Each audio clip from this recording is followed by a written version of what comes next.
Bonjour et bienvenue dans cette nouvelle vidéo.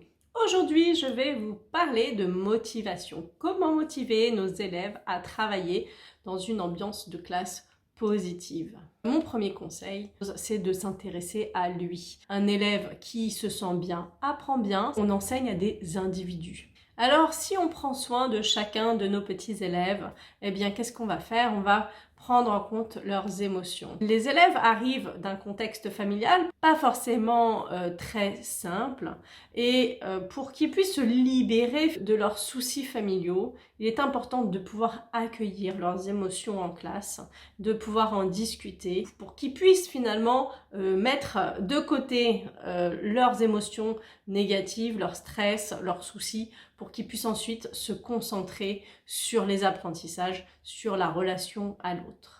Alors comment faire? Eh bien je te propose de faire des petits rituels comme la météo intérieure avec un soleil, tout va bien, un nuage, c'est moyen et la pluie, ça va pas trop bien. Non seulement ça va leur permettre d'avoir cette réflexion sur soi-même, de développer cette intelligence intrapersonnelle, c'est-à-dire la connaissance de soi. Il se sent écouté. Alors moi j'ai le cas d'un élève qui, en grand groupe, ne rentre pas dans ce jeu-là. En tous les cas, il ne veut pas les partager en grand groupe. Alors une autre possibilité, c'est de mettre tes élèves en groupe parce qu'un petit groupe, c'est plus facile de s'exprimer un peu plus discrètement.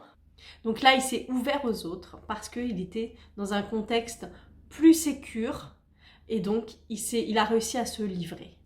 En prenant en compte les difficultés de tes élèves, en prenant en compte la différence, eh bien, tu vas leur permettre de gagner en confiance en eux, de vouloir progresser, d'avoir cette motivation intrinsèque.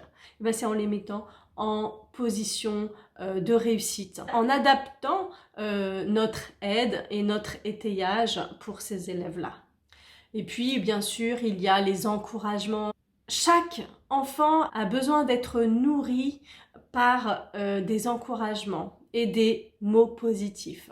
Et donc, chaque jour qui passe, il faudrait que chacun des élèves ait un mot positif pour eux. Ça peut passer par un mot, ça peut passer par un geste, ça peut passer par un regard. Ce petit mot qui va les encourager, eh bien, va être encore positif et va nourrir finalement leur motivation intrinsèque. Cet enfant qui a des difficultés, qui a en plus des problèmes de comportement et qui est donc dans cette spirale infernale négative, le fait de lui donner aussi des encouragements, des petits mots positifs, eh bien tout ça va permettre de modifier cette ambiance de classe, de modifier ce regard que l'élève a sur lui et de favoriser la motivation et donc la réussite dans les apprentissages.